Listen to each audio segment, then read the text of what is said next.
All right, hello. Welcome to our Zoom presentation today. My name is Francesca Rose, and I am president of the Utah Food Allergy Network, or UFAN. Our Zoom presentation today is called Understanding and Befriending Your Allergy Anxiety with licensed therapist and food allergy counselor creator Tamara Hubbard. Allergy anxiety is common whether you're managing the allergy yourself or parenting a child with it. While it feels uncomfortable, anxiety can actually be a useful tool for learning to confidently live with food allergies. In this webinar, we will explore the causes and purposes of anxiety and learn mindfulness-based approaches to help you create a new relationship with your allergy anxiety. I want to remind everyone that this is being recorded and there will be a Q&A at the end, so please submit any questions you have for Tamara to me in the chat. Utah Food Allergy Network, or UFAN, is a 501c3 nonprofit food allergy resource with a medical advisory board and was established in 2007. UFAN's mission is to provide outreach to the newly diagnosed and the community at large, offering support, promoting education, building awareness of the severity of food allergies and anaphylaxis, and advocating for positive change. UFAN provides several online forums for patients to share support, recipes and substitutions, and tips for handling social situations. We also hold food-free events at Easter and Halloween to help support food allergy families in Utah, and educational events like this one to help our food allergy community be mentally healthy. Our next event will be our 504 education event to help parents know how to use 504 plans to help keep their food allergic children safe in school. We are also holding one more mental health webinar this fall directed towards mental health professionals and those going into the mental health field to encourage awareness of the mental needs of our food allergy community in Utah. If you are interested in volunteering with UFAN to help further our mission or donating to UFAN, please contact us at utahfoodallergy.org and click on donate or on our volunteer page, and I'll put the links in the chat as well. This project was made possible through a community outreach award from FAIR, Food Allergy Research and Education. UFAN is also sponsored by Tanner Clinic, University of Utah Health Dermatology and Immunology, Utah PTA, and Show Your Teal.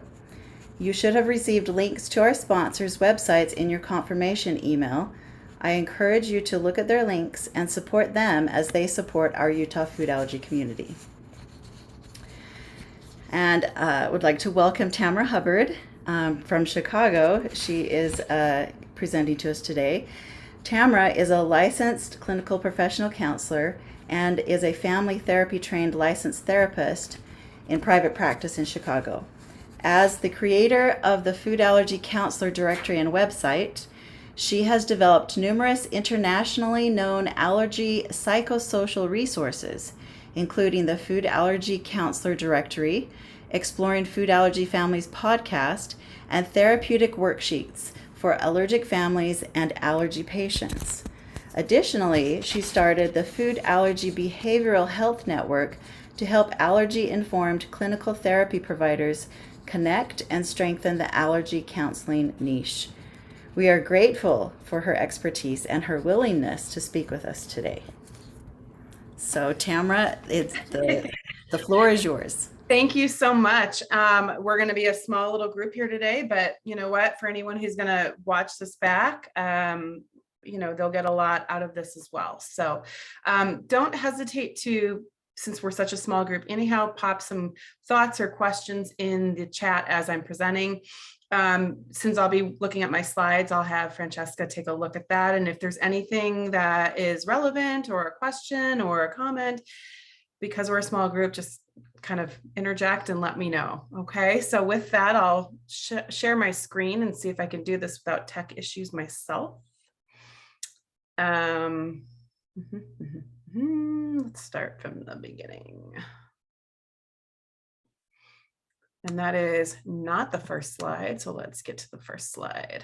And I'm going to move this here.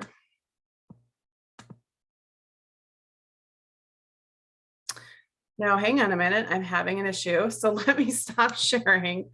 Okay, one sec. Let me,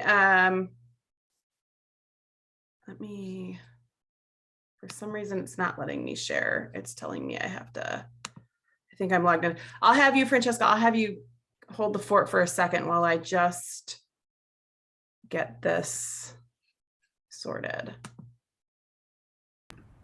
Okay, in fact, I'm going to pause the recording for just a second while we do this. Perfect. Okay, let me get back to the right screen here.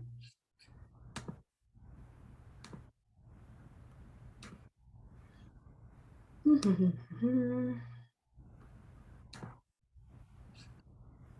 right, now I've got it.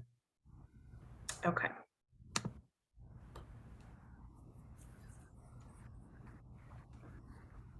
There we go. That's how it's supposed to go. Okay. This is life, though. We deal with things happening all the time, right? So we just go with the flow and figure it out. All right. So this is Befriending Allergy Anxiety, understanding and befriending it. Much of this is stuff that Francesca already covered, but essentially I have a marriage and family therapy license or a training. I'm a licensed clinical professional counselor. They're all sort of under the same umbrella. They're just different focuses. So my training was in family systems and marital systems as well. So when I do my work with my patients, or I'm out doing webinars or providing resources in the community, I'm really looking at systems, which means I'm looking at parent-child relationships. I'm looking at sibling relationships, extended family, community relationships. And so when I provide information, I'm really thinking about all of those different systems when I'm providing that information. So that's sort of the background of where all this information comes from. It's helping you guys in your immediate system, but hopefully it helps impact the larger systems as well. And all of these other things here, I'm part of a bunch of memberships and all of that great stuff, none of which is really exciting, and I don't need to jump through much more of that. So you've seen it all there. It's on the website if you want to learn more about my membership associations. Let's jump right in now. So what is important to know about anxiety? Well, anxiety, first of all, anxiety gets a bad name. We don't like anxiety because it makes us feel very uncomfortable, right? And it makes our mind feel like it's racing and our body feel like it's stressed and tight and muscles are tight and our stomach is upset, right? Those are all things that get triggered by feeling anxiety. But anxiety's got a purpose, and anxiety's purpose is to let us know about potential threats, to prepare us to act or protect when we're in fight or flight or freeze mode, which is how we respond to stress. Its purpose is also that it reminds us that change and newness are uncomfortable. So if we're doing something that we've never done before, maybe it's the first time you're doing public speaking or presenting something in front of an audience, you're going to feel anxious because that's something new and it's uncomfortable.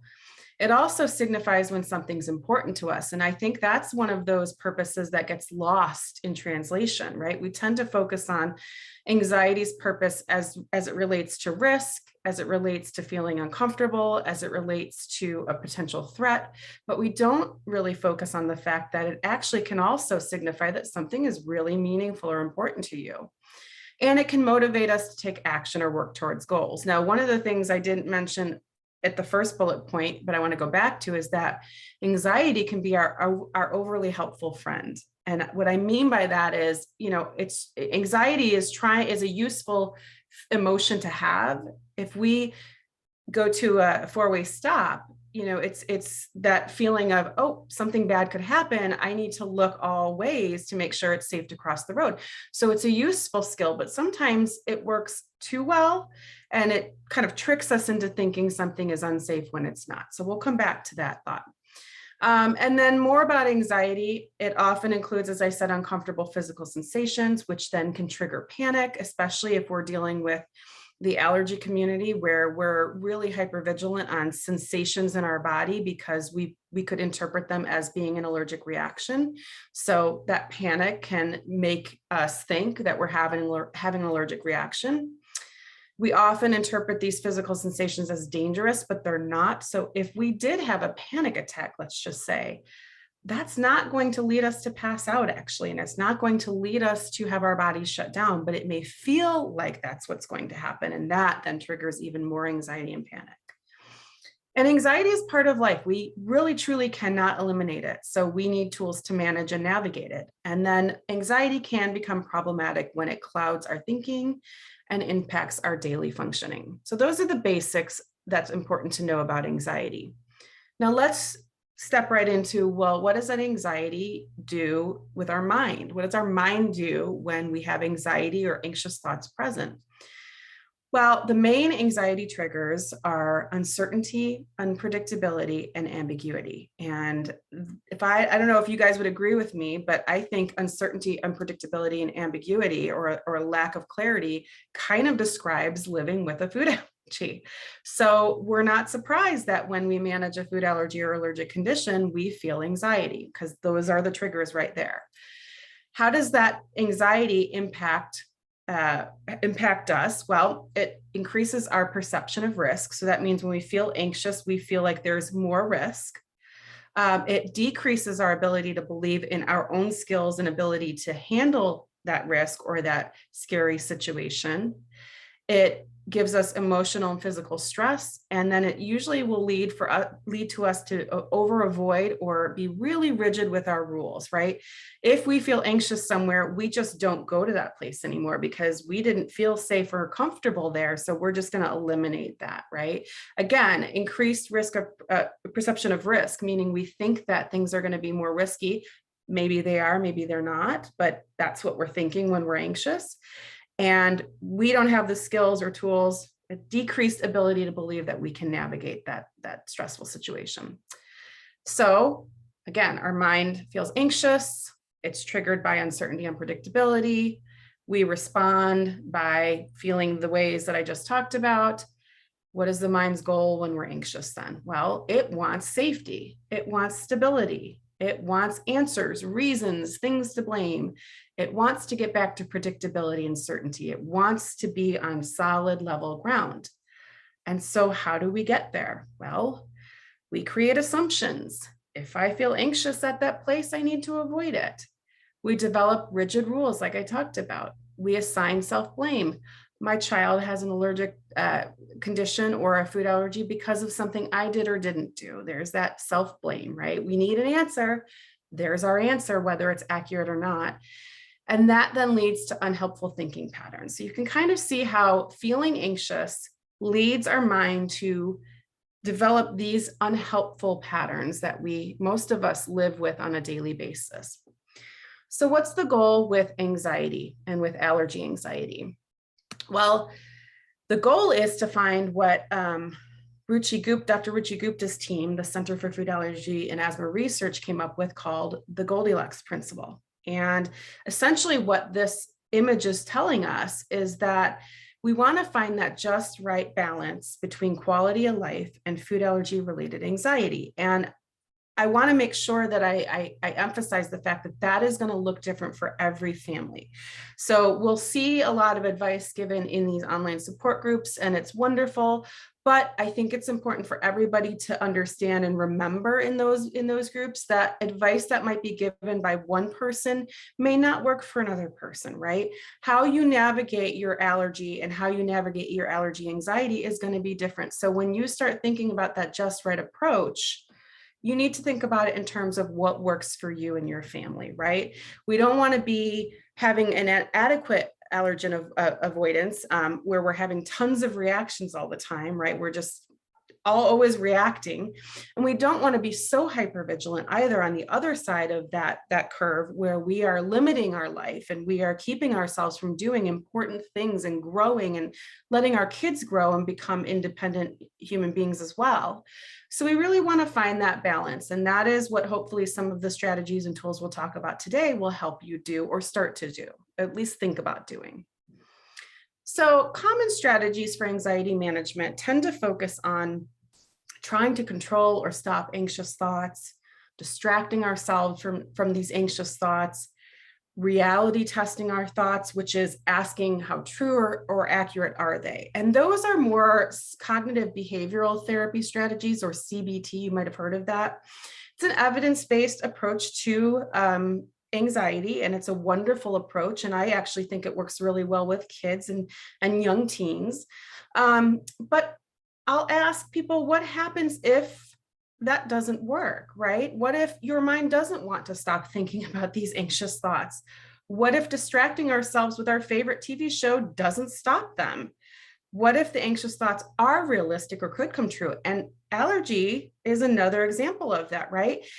People may be told, hey, you don't need to be anxious about that, with that food allergy reaction that you think might happen. That's irrational. Well, it's not irrational, right? That could happen. That is a realistic concern. That could come true.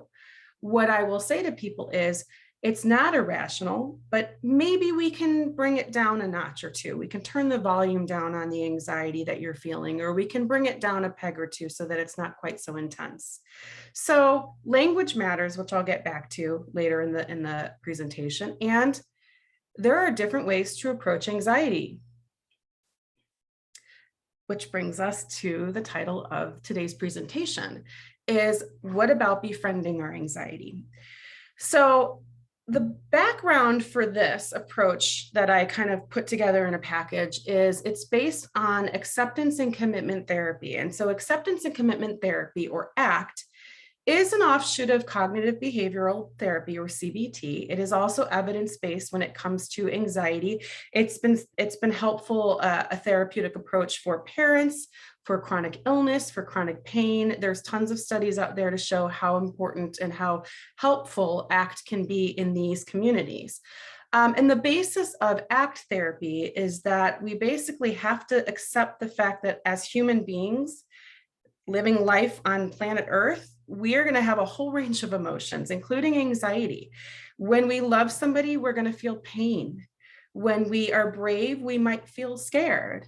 When we are happy, we might also feel sad at times too, right? And so can we be present with all of those feelings, as uncomfortable as they are, and not shy away from them, which is exactly what I'm asking us to think about doing with our anxiety and befriending it, right? We create a different relationship, a deeper relationship with it, and we befriend it. And so the goals of befriending anxiety are that we don't wait for it to go away before we do something. Have you ever had in your mind, well, I'll do that when? For me this year, as an example, to put that into context, I wanted to lose the 10, 15, 20 pandemic pounds that many of us have put on. It's still a work in progress. And I had said to myself, I want to get new website photos, new headshots for work. And I'll do that when I lose the weight. And I didn't lose the weight by the time I made that appointment to go to the photographer. And I had a choice to make. Do I cancel it and keep waiting for this when? Do I go and do it and feel uncomfortable and maybe don't like the outcome of the photos that, come out? And what do I do? So I was brave and I did that. And I went and I had the photos taken. And do I love them? No. Do I like them? Yeah. Could I have had better photos if I had waited till that day that I lost all of that weight? Sure. But I'm still working on that. And so my point is that if we wait for allergy anxiety to go away, the rest of our life passes us by. And so that may not be a strategy that we want to hang our hat on. And so the point of befriending your allergy anxiety is that we can live fully even with this anxiety present by making a new relationship with it. So what is befriending anxiety and what is it not? Well, it's about mindfully navigating anxiety, being more aware of it and choosing which thoughts to engage in, rather than just managing our thoughts temporarily or trying to control or push them away. It's about lessening the ability for your thoughts to take control or push you around, tell you how you want to respond, what actions you want to take, rather than aiming to get rid of or delete these thoughts because they do push you around. It's about connecting with the usefulness of our anxiety, again, Anxiety can be helpful if we think about it and look at it differently, rather than continuing to see it as this enemy that we end up fighting with and in a struggle with all the time.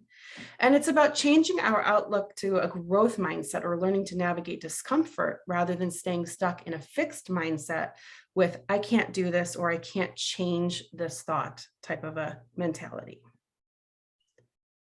So, how do you befriend your allergy anxiety? Well, think about when you build a new friendship or a new relationship. You start by getting to know the friend or the person better. And that's exactly what we're going to do with our anxiety. So, first, we have to become friends with it.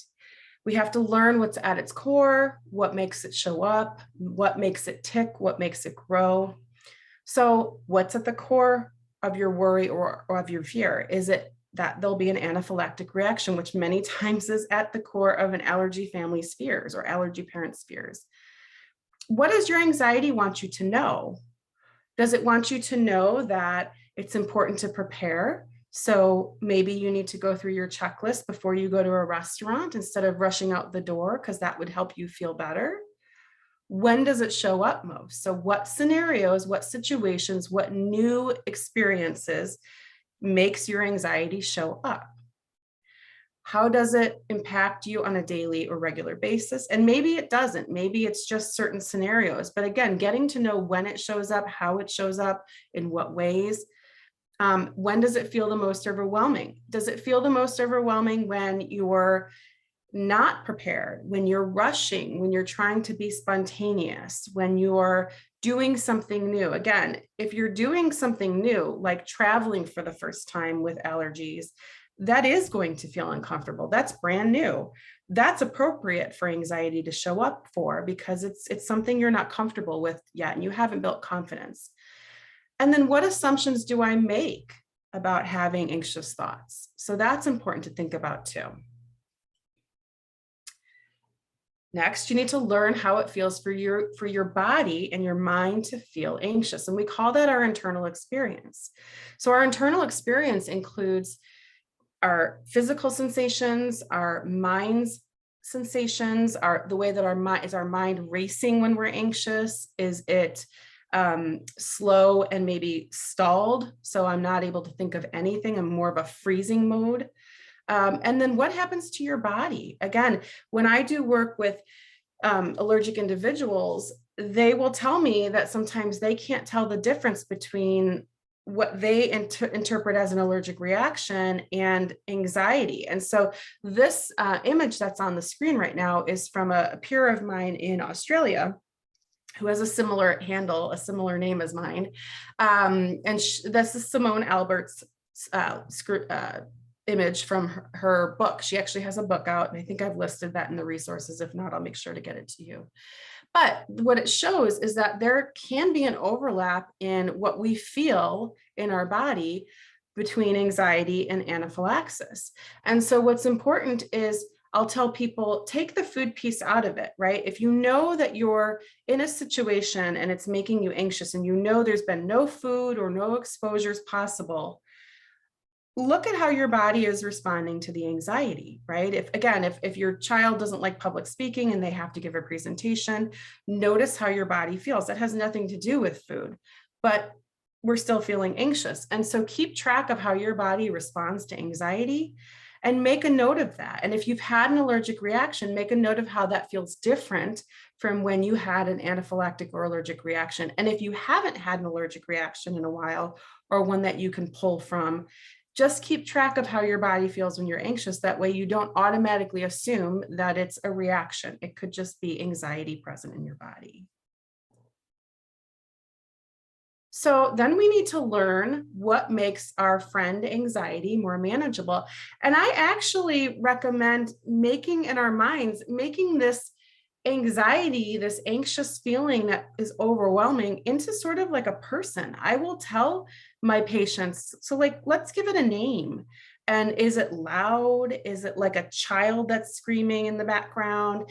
Really what we're doing when we do that is we're separating the anxiety from ourselves so that it gives us some time and some space to say, do I want to engage with this anxiety? Do I want to let it call the shots? Or do I want to make choices that work for me even with my anxiety there. So giving it some characteristics can actually be kind of helpful in this process. So what makes your anxiety more manageable? Well, this is where we come to the tools to help you get through the physical sensations that you might feel, that upset stomach, that shallow breathing, the sweatiness, right? Um, Everybody's heard, deep breathing exercises are very helpful. So I've given an example of one that's triangle breathing here, and this is good for kids. Any kind of shape breathing is really good for kids. Square or box breathing is another one. And the only difference is that there's an extra hold in there because it's got 4 sides. 4-7-8 breathing that I've got listed there is another good one, which is you inhale for 4, you hold for 7, and then you exhale for 8. And I'll tell you that feels hard at first because when we're anxious, we get more shallow with our breathing. So being able to hold and then exhale for longer is going to feel uncomfortable, but it's really trying to help your body say, I can calm down. It's not a 5-alarm fire. It's going to be okay. And then cake and candle breathing is another good one for kids too. And I'm going to show you using my hand. And so what do we do when we have cake in front of us? Well, I don't know about you. I like to smell it. So this is the smelling, the inhale, and then we're going to blow the candle on the cake out. That's the exhale. And we're going to smell that cake again and blow that candle out. And you go through the hand, and that's something you can teach a child to do. So all of these are things that we can do in our mind. We don't need to be saying, okay, I'm box breathing and tracing in the air, but we could be doing it in our mind, and we can teach this to our kids as well. Another tool to help us when we're feeling those physical sensations of anxiety to ground us is a grounding exercise called 5-4-3-2-1. And I should note, you can put in these names into Google and you will find a million YouTube videos explaining these. Everybody and their mother seems to have made a video on these. So 5-4-3-2-1, if you put that in, you'll find a bunch of videos. But essentially what it's doing is it's helping us take our anxious anticipatory mind that's thinking about the what ifs and what will happen in the future when we're anxious, and bringing it back into the here and now, which is helpful to unhook from that anxiety and not let our friend, Mr. Anxiety, push us around. So 5 things you can see, 4 things you can touch, 3 things you can hear, 2 things you can taste, 1 that you can smell. It doesn't really matter what you assign, right? And actually it could be 5 things that are red that you see, 4 things that you touch that are hard or soft. It's just that you're doing something in the here and now in your environment to take you from being super, super caught up in your anxious thoughts. So that's a couple of tools, and then you can teach those to kids as well. Now, strategies to encourage a growth mindset. Well, this is where I said language matters, right? Think about what we say to ourselves. If I were to ask you, if a friend were to come to you about a situation that you've navigated through, would you be having much kinder language, much more, it's okay, or softer tone, or different use of words with your friend versus how you would say that to yourself? We tend to be less compassionate towards ourselves, more judgmental towards ourselves, beating ourselves up, using harsh language. And so language matters. We need to have empowering self-talk when something tough is going on and when we're feeling anxious. And then perspective taking is huge too. What tends to happen, again, when we think about feeling anxious is that we, again, what I said in the beginning of the presentation, we overestimate the risk. And then we underestimate our ability to navigate that risk. And so what happens is we get a tunnel vision. All we're focused on is that thing that makes us nervous. What if we have an allergic reaction? And suddenly that's all we can think about and see. And the way that I explain this to my patients is if we're blindfolded, we're really hooked by this feeling, we're stuck and we can't see anything around us, right? Well, if we take a different perspective and we pull back and we take a look at everything around us. So instead of just saying, I feel that sensation in my body, that must be an allergic reaction, we take a step back and say, well, hang on a minute, let me look at all of the things that have happened You know, okay, yeah, I ate, but like I'm eating in a new restaurant. I may just be nervous because it's a new situation. So seeing if there are other ways to look at this feeling of anxiety can be helpful as well. And then focusing on your whys. Why is doing this anxiety provoking task important to me or my child? What will I learn from doing it, and how will I grow by following through? And so, what I mean by this is that allergy families tend to really focus on safety, almost overly so. And I'm not suggesting that we don't think about safety and prioritize safety. Absolutely.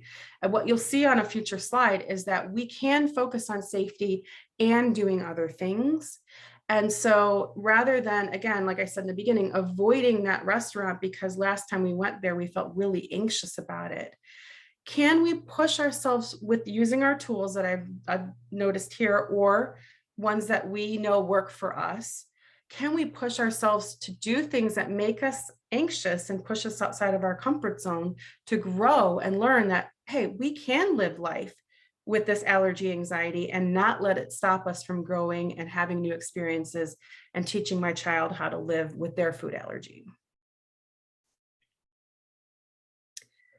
So let's talk about some other really good strategies to help us live with our friend, Mr. Anxiety, and do life with allergy anxiety as our friend and as being present. One is edit your what if thoughts. So this is really helpful because it makes your thoughts easier to work with.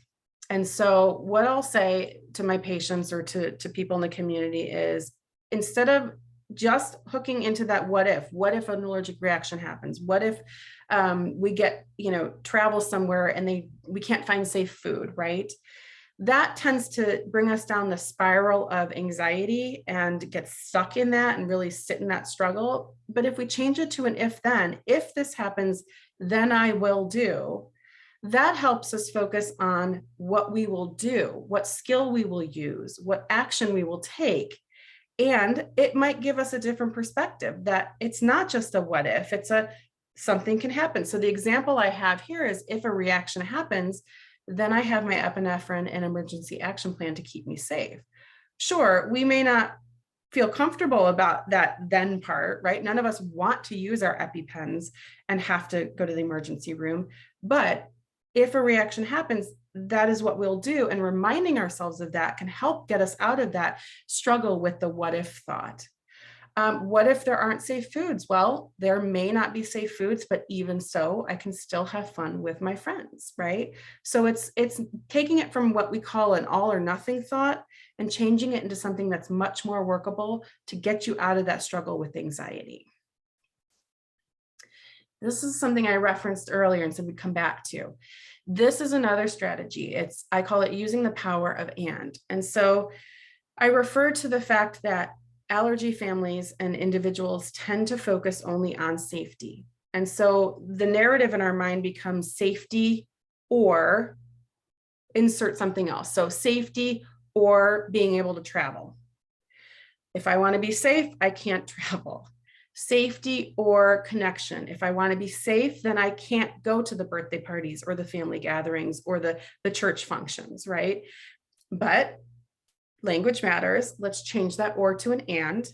And suddenly we have a different perspective, one that's a lot more helpful and gives us options, right? So it's useful for struggles between two important values, such as safety and connection, like I mentioned. And it reminds us that we can have two opposing thoughts and feelings at the same time. We can feel excited and anxious. We can value safety and bravery.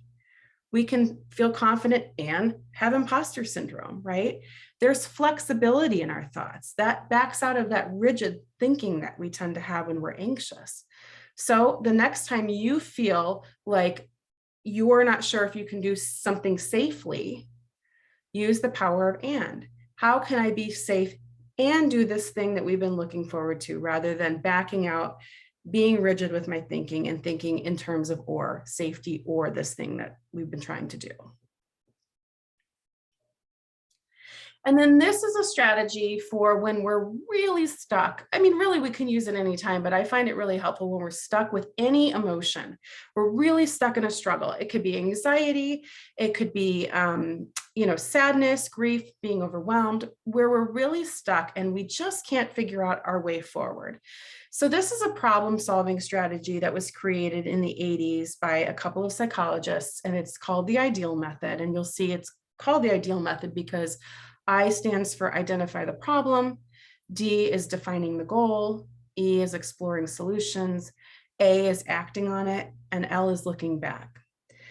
And so this is something that you can work through and try to get to some kind of a solution to a situation. And then if that doesn't work and you reflect back and look back on it, you try something else the next time, right? So this might be a great strategy to use if you're thinking about, I'm trying to think of a different scenario rather than traveling in restaurants. If you're thinking about how to transition your child to school, right, into the big schools rather than the small preschools, they go to the big, public unit districts and it's overwhelming, right? Well, identify what the problem is. The problem may not just be, hey, he's going to a big school and I'm nervous. Is there a specific problem? I don't feel confident in the school staff's ability to manage this allergy. Okay, that's the problem. And you'll see here, describe it with detail, because again, we tend to lump it into these big, anxious thoughts. Well, let's break it down to what's behind all of that, right? We really want to get to know our friend anxiety really well. And that's what's behind it. Okay, so if we're afraid of the fact that we don't really have trust yet built with our school system to manage their anxiety, then we need to define our goals. What would we like to happen? And then explore solutions and then act on it and then look back and see if that was workable or not. And if you were at the previous presentation, I talked a lot about the fact that we don't have control over outside entities. And that is another hard thing to struggle with, is that we may try this tactic and we still may not get an outcome that we like because the school district is not workable with us, or it's being too rigid and not being workable for what we need. And so there may come a time where you have to look back and say, in a situation like that, there's nothing I can do to change the outcome of this. Now we have to look at other options. So that would be an example, kind of referring back to what I was talking about in the last presentation. So if you haven't seen that one, I would go back and watch it, because I think that together, these two really present a really good look at how to navigate uncomfortable situations and the anxiety that comes up with doing so.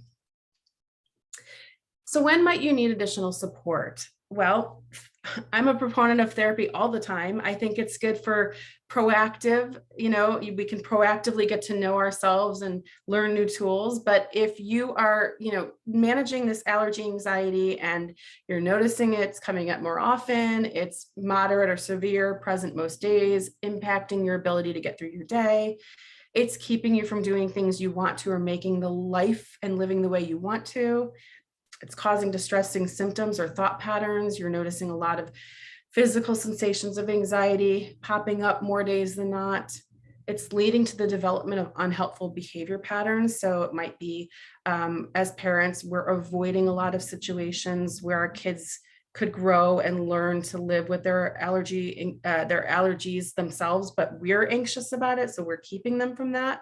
Or for kids, it could be their anxiety is now impacting their ability to eat safe foods. Now, suddenly they're eating less and less because of this fear of having a reaction. If you see that you're not responding to the management strategies or the tools you've tried on your own. And again, therapy is good if it's something that you want to get to know yourself better and navigate your anxiety more efficiently. It can be very proactive, even if it's not causing a problem in your daily life. And you'll see food allergy counselor directory is listed there.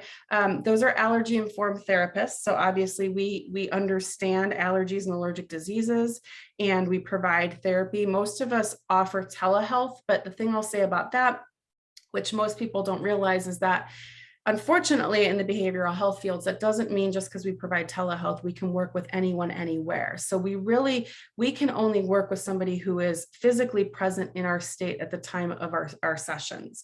So again, that kind of connects to the webinar we're going to do in the fall to try to get more allergy informed therapists to join the directory so that you all have some to turn to in Utah to get the support that you guys need. If you're not familiar with these resources that can help befriend allergy anxiety, these are therapeutic worksheets that I have created and developed, and I'm hoping to develop more in 2022. There are some for oral food challenges. There are some for the urge to want to control. There are some about thinking traps, which are these, again, all or nothing thinking, future focused fortune telling, these kinds of traps with our mind that it gets us into, because again, our mind is that overly helpful friend just trying to get some certainty and predictability and feel safe. Doesn't always do the best job for us and make it workable for us. That's the piece we have to remember. But the worksheets can be helpful in working through some of these things. There's also the ideal method worksheet as well. And so I'm giving 10% off to all of you guys through May 22nd. Anyone who's watching this as well gets that. Use the coupon code UFAN10. That's the QR code for it. And the worksheets themselves for individuals to use like this rather than providers to use are really not much. They're all, I believe, under $10. These are just a couple of other resources that can help you befriend allergy anxiety. If you're doing oral immunotherapy or you're doing a lot of oral food challenges, if you've not heard of Zippy, this is a cute book for kids, and it was written by Dr. Sakina Bajwala here in Illinois. And it's a really cute story about a car who is undergoing something similar in his world to oral immunotherapy food challenges. What I like about this book is that at the end of the book, there's also a discussion guide and a parental discussion guide so that it'll give you questions to ask and talk about. You don't have to come up with them on your own. So I think it's a great book for families who are thinking about oral immunotherapy or are currently doing it. And this would give the kids a little bit more understanding about, we have feelings about it, but we can still get through it. Exploring Food Allergy Families podcast. Again, there's 21 episodes. I'm on a hiatus with it right now, but there's 21 episodes or 2 seasons worth of information. Tons of different topics, but something for everybody. And I think you guys can see the last 2 episodes I did before going on hiatus were with Super Nanny, who's a friend of mine, Jo Frost. She actually has food allergies herself and grew up with them. So she talks a little bit about how her parents navigated this when she was a child. She also talks about how she navigates it on set with families, and then shares a little bit about how she makes her Super Nanny show, which I thought was fascinating. And there's more resources listed on the Food Allergy Counselor website. There's links to other webinars, non-food allergy counselor resources, and that's on the resource page, and there's something for everyone there as well. If you're not signed up for my I call it an e-newsletter, it's really just emails. I send them out once a month. If there's something that I want everyone to know about, I'll send it out in between that too. But the nice thing about that is when you subscribe, you can get this downloaded allergy, anxiety, and overwhelm mini guide. It's a 3-page mini guide with some strategies to navigate the anxiety and overwhelm of living with food allergies and allergic diseases. You'll get some other heads up. I usually will share things with my subscribers before I share it out in the public or out on social media. I am working on my first book. Actually, as I talk right now, my literary publisher has pitched the book concept to a handful of publishers, and we are waiting for an offer and a contract. And so it's been 2 weeks, and I sit here just waiting with every email that comes in, because my hope is that I can write this book for you guys, get it out there, and it's going to be filled with a ton of amazing strategies to help you do just what we've talked about today in this webinar. And I always love staying connected. I'm also an allergy mom, so I get your journey. I live it. I've been doing this for over a decade now. And so I'm literally on every social media platform except for TikTok. I will not bring myself to go on TikTok. And I am on with 2 different handles, the therapist Tamara accounts. I really do kind of more general mindfulness and information for women, and not as much food allergy or allergy stuff. And then the food allergy counselor handles are where I really do a whole lot of food allergy and allergy stuff. So don't forget that there's 10% off on all the worksheets. And for providers who are watching this, whether it's therapy or allergy providers, there's an assessment form that can be helpful on there to get psychosocial information from our patients. And that's 10% off as well. And don't forget to sign up for the emails, because I send a lot of good stuff out. So that's the end of the presentation. Awesome. Thank you so much, Tama, for taking this time to share all of your resources and the work you've done over so many years. It's very helpful. And thank you to everyone who attended, and for those who will watch it later. I hope that you can gain some insight and perspective to helping you approach living with food allergies in mentally healthier ways. And I know I learned a lot today, and I've been dealing with food allergies for 18 plus years and I have some regrets that I wish I would have known. So I appreciate your expertise today, Tamara. Well, and what I'll say to that too is that, we can easily feel guilt or regret for how we handled something, but it's important to remind ourselves that we did the best we could at the time with the information we had. That's that self-compassion piece, right? We wouldn't go to a friend and say, hey, how dare you approach that anxiety that way 10 years ago, and now you should have done it this way. If we wouldn't say that to a friend, don't say it to ourselves, right? Science is evolving. We also know that in allergy, science is evolving. My allergic son is going to be 13 in a month or 2.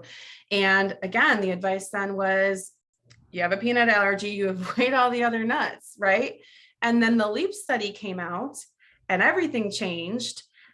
And we're sitting here going, well, if we had had that guidance, we would have done it differently also, right? So again, we could have done things differently had we been told differently, but they didn't know that then. So we did the best we could at the time that we were there.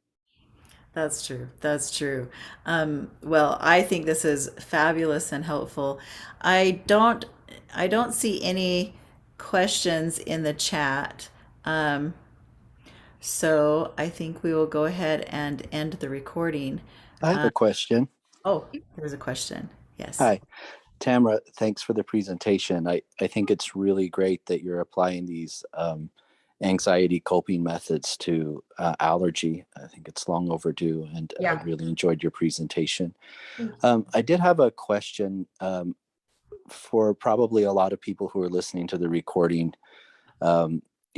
Kids are often diagnosed with allergies at a very young age, like very young. And I was wondering if you had any advice for parents on how to help kids understand their food allergy and help them start to try and manage it and be cautious without, inadvertently pushing them over into being very anxious about the food allergy. Are there some methods that a person can keep in mind to try to prevent it from turning into a really anxiety-provoking way of thinking about food allergy?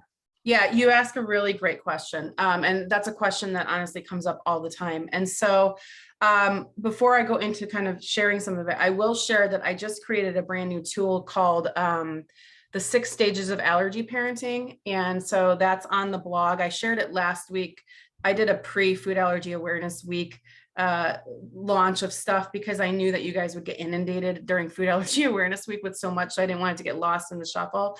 But if you look at the 6 stages of allergy parenting, it's a tool that I created based on the work of Ellen Galinsky, who was a researcher who did research into family systems across socioeconomic backgrounds and cultural backgrounds, and found that families had very similar experiences.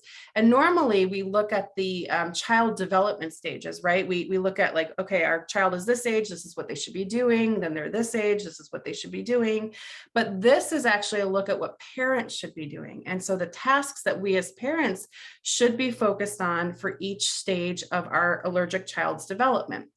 And I'll tell you that I broke it down to each stage. So I have a chart that shows all of them.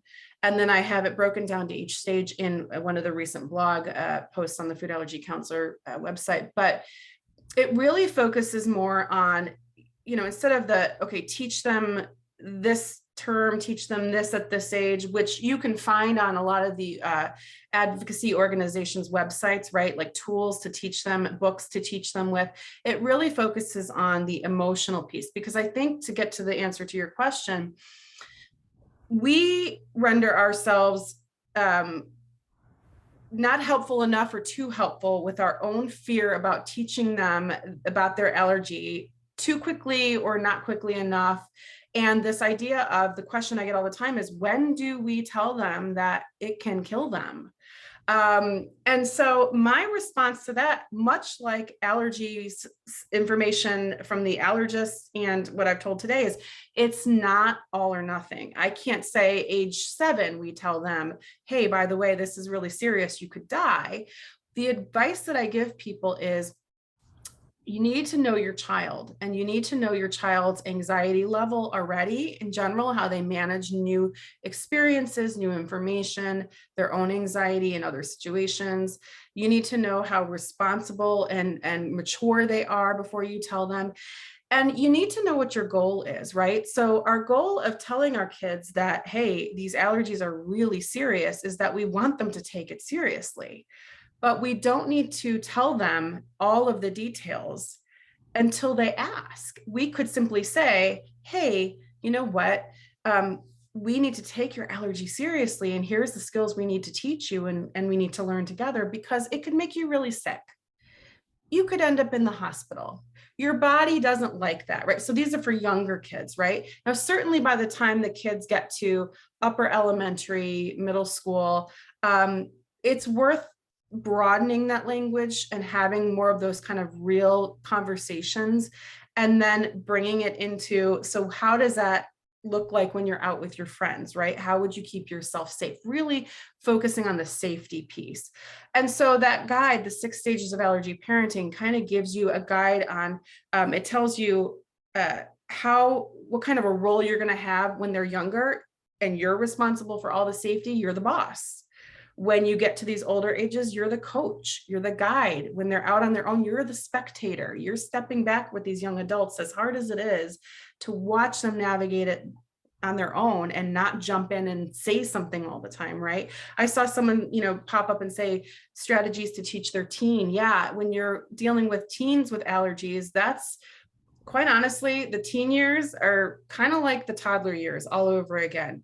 They make us have these real primitive feelings as parents, where we just kind of want to, and then other times love them, And so it's a lot of that back and forth, that power struggle, again, as a teen mom or teen dad as well. So I'm getting off I could go on a million different directions, but the point is there's no specific guidance on when to have those kinds of conversations. It really depends on your child.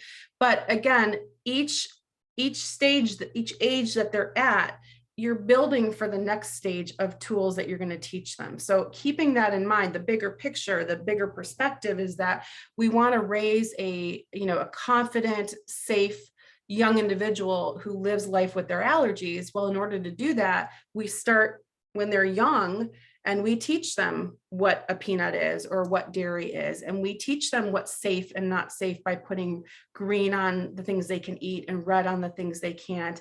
And we teach them, when they can read, how to read labels, and we get them involved in all of that. And then we build for each stage and age that they are.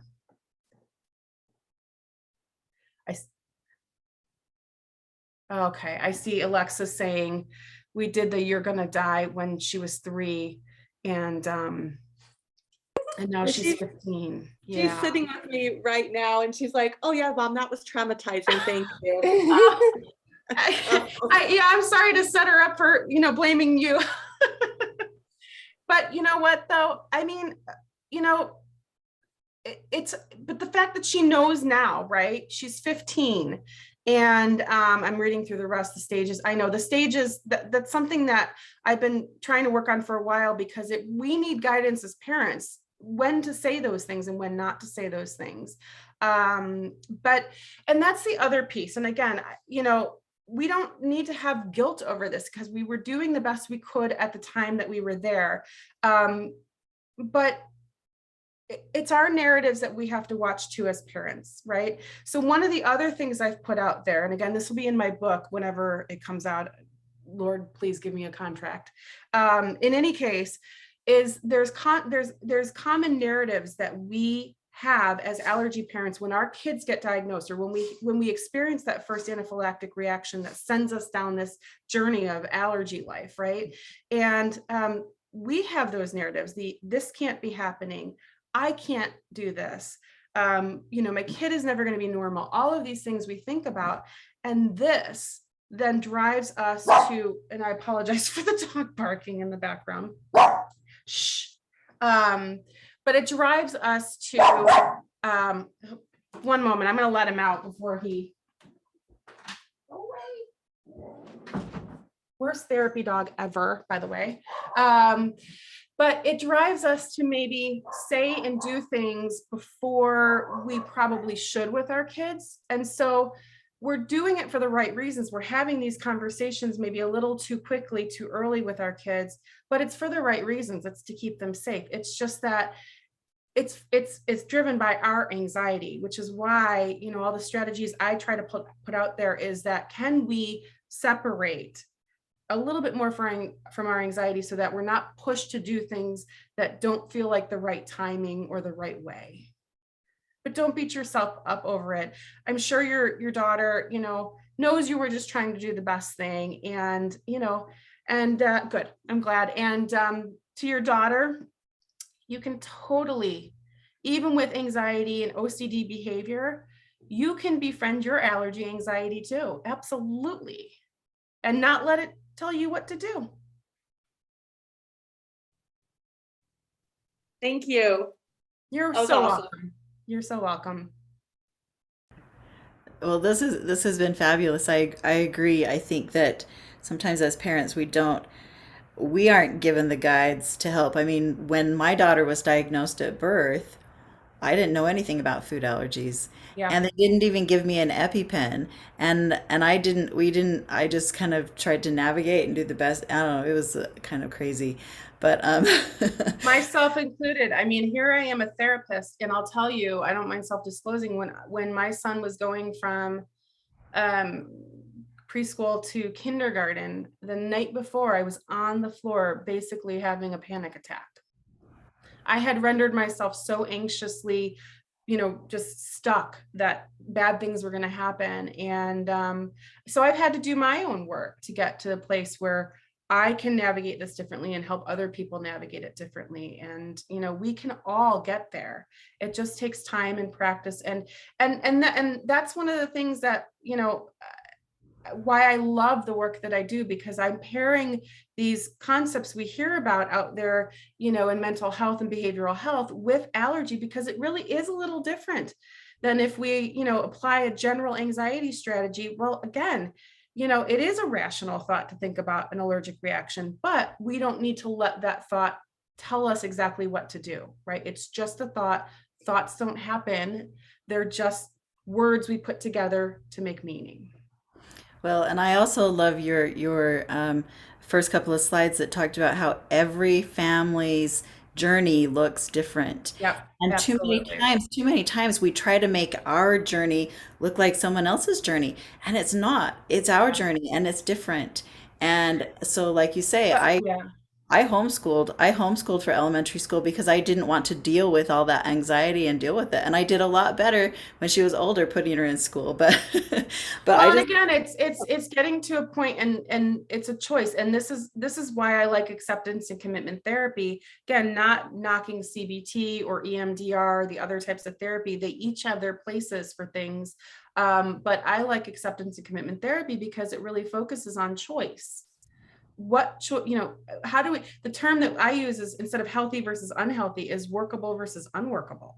And what's workable for you may not be workable for another family. So when we're in these support groups, which, gotta love the support groups, they offer that, the idea that we're not alone, right? The compassion, the community.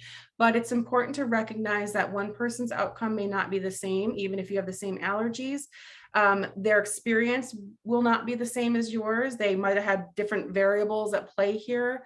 And the way that they navigate their allergy may not work for you or be the best for you. So don't compare. Don't try to follow in other people's shoes. Take what you need from them to grow that perspective. And then, is it workable for you? I love that. Workable or not workable. Not healthy versus unhealthy, because it's different for everybody, workable or unworkable. That's Language matters. Language does matter. Yep. Oh, well, are there any other questions? Does anyone have any other questions before we close this?